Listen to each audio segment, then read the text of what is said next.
Okay, this is part 2 of your respiratory lecture. This is going to cover more the physiology side of the respiratory system and talk about how we actually breathe. There's going to be 2 different processes that we're going to talk about when we're talking about the mechanics of respiration. We're going to talk about inspiration, which is going to be air flowing into the lungs, right? That's when we breathe in, and expiration, which is when we're breathing out and that air is leaving. Okay, so we talked a lot in the last lecture about how the major function of the respiratory system is to supply the body with oxygen to use in cellular respiration and to dispose of carbon dioxide, which is a byproduct of that process of cellular respiration. So in order to do this, at least 4 distinct events are going to have to occur, and we collectively call all 4 of these events together respiration. The first one we're going to talk about is going to be pulmonary ventilation. This is what we commonly refer to as breathing. In this, air has to move into and out of the lungs so that the gases in the alveoli of the lungs are going to be continually refreshed with new gases. Next, we have external respiration. This is going to be gas exchange between the pulmonary blood and the alveoli. So remember that in the external respiration, gas exchanges are being made between the blood and the body exterior. So this is that process of oxygen loading into the system and carbon dioxide unloading in the system. We also have respiratory gas transport. This is going to be when oxygen and carbon dioxide are transported to and from the lungs and tissue cells of the body through the bloodstream, and we'll talk about how that happens on the next slide. And then we also have internal respiration. So this is going to be at the systemic capillaries. Gas exchange is going to occur between the blood and the cells inside the body. So at this point, oxygen is unloaded from the blood and into the tissues, and then carbon dioxide is loaded back onto hemoglobin, which is the part of our blood that carries it out, and it's going to go ahead and carry it all the way out of our system and back to the lungs. Okay, so what is this thing I'm talking about called hemoglobin? Hemoglobin is going to be a little protein that we carry on our red blood cells, and it helps us to bind oxygen molecules to those red blood cells. The reason for this is because oxygen is not very soluble in liquids. A small amount of oxygen will dissolve into the blood, but it's only going to be less than about 2% of the total amount we're breathing in, so that is definitely not enough to sustain the body. This is why we need this specialized transport system, because as those red blood cells are traveling all around our body, it's also carrying the oxygen with us. So what is hemoglobin made of? Hemoglobin is made up of 4 subunits that are arranged in a ring. And each of these little subunits on this protein has a heme group. And heme is going to be the portion of hemoglobin that contains iron. That iron is going to be able to bind to oxygen. So this means for every 1 hemoglobin molecule that we have, it's capable of carrying up to 4 molecules of oxygen. So that is going to drastically increase the amount of oxygen that we can transport around the body. So a little something to know about hemoglobin here is after the first oxygen molecule is bound to the hemoglobin, it causes a conformational change in the hemoglobin molecule. This allows the second molecule of oxygen to bind more easily, and then after that, another conformational change which allows each molecule after to bond more and more easily. The same thing occurs as well with how easily oxygen is dropped off at the tissues. So after that first molecule of oxygen dissociates and gets dropped off at the tissues, it gets easier and easier for each subsequent oxygen molecule to be dropped off to the tissues. So hemoglobin is a really pretty cool thing. We're going to talk a little bit about lung volumes because your book does go into that. So I have a little graph here that's really helpful for learning what all of these different vocabulary words mean, but I just want to go over it with you for a minute because if you happen to be working Anywhere in the hospital that deals with ventilators and things like that, or if you have respiratory patients, this is something you might see. So we call the amount of air that is moved in and out during normal quiet breathing our tidal volume. Once we have taken a normal inhalation and then we can forcibly take in a little bit more, we call that the inspiratory reserve volume. And conversely, whenever we exhale and then we forcibly exhale a little bit behind it and we can exhale a little bit more, we refer to that as the expiratory reserve volume. The residual volume is the air remaining in the lung after expiration. This air is important because it helps keep a little bit of pressure in the lungs so that they stay open and ready for more air.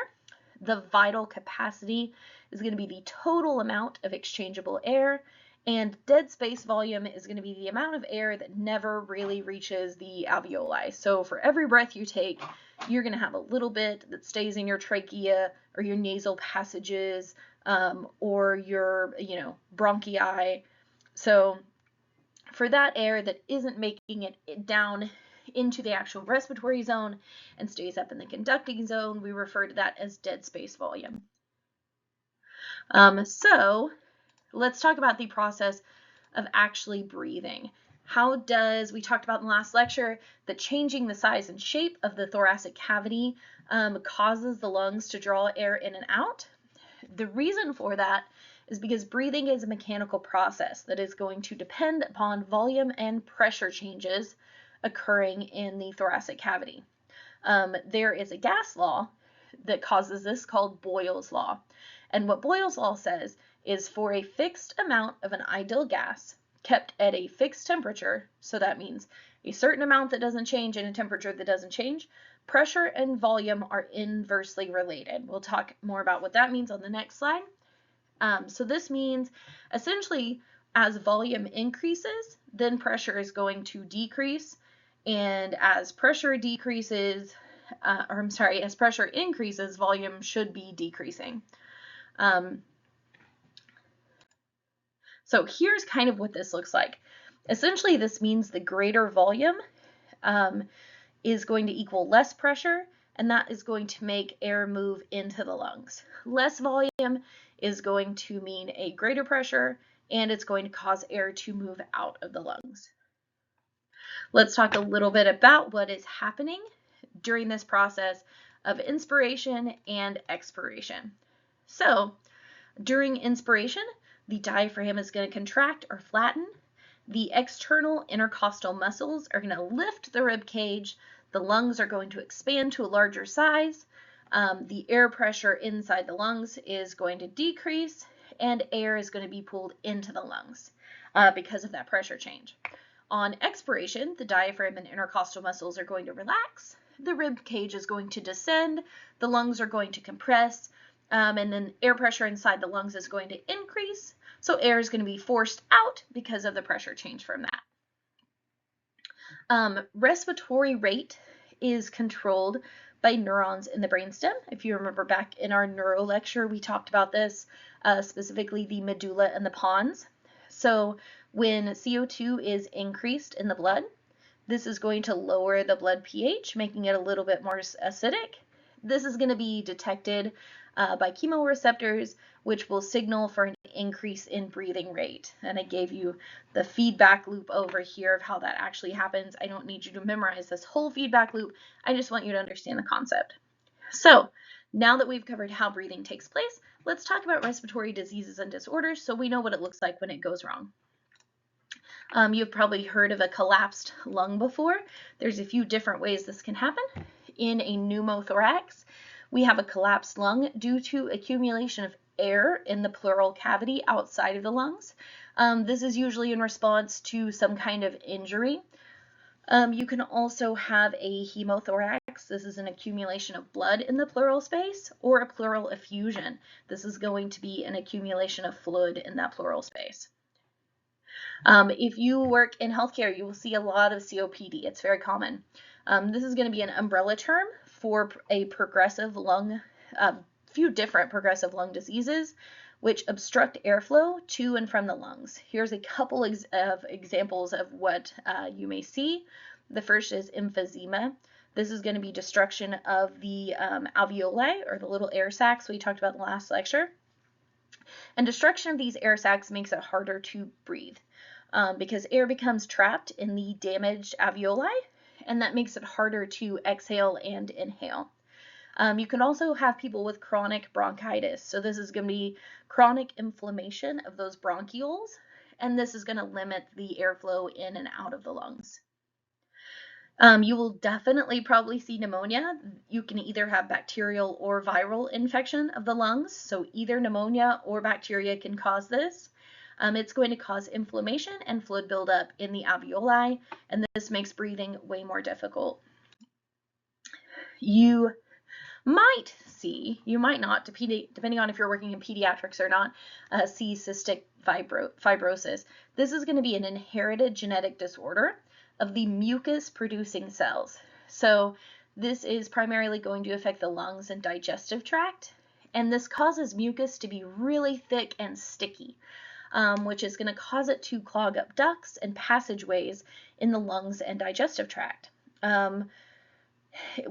This often drastically decreases the average life expectancy. That might not always be the case because we are moving in some directions with some treatments, but as of right now, we're not quite there yet. All right, you may also see pulmonary edema. This is going to be an excess fluid buildup in the lungs that's usually caused by heart problems. So this is in the same way you can get edema in your arms or legs, which is just like that swelling of those extracellular fluids being trapped in the tissues. You can have that happen around the lungs as well. And it can be a medical emergency if it gets extreme enough, and it definitely will interfere with breathing. Lastly, we'll talk about how carbon monoxide poisoning works. So this is a really interesting type of hypoxia because it's not actually caused because there is a lack of oxygen. It is caused because carbon monoxide is able to more easily bind to those binding sites on hemoglobin that are supposed to bind to oxygen. They bind to carbon monoxide more easily. So because of this, you can be in a room with all the oxygen that you need, but because your hemoglobin is going to bond more easily to carbon monoxide, if there's a little bit of carbon monoxide in that room as well, then those cells or those proteins are going to bind to the carbon monoxide instead. So be sure you have a detector or something like that for your house.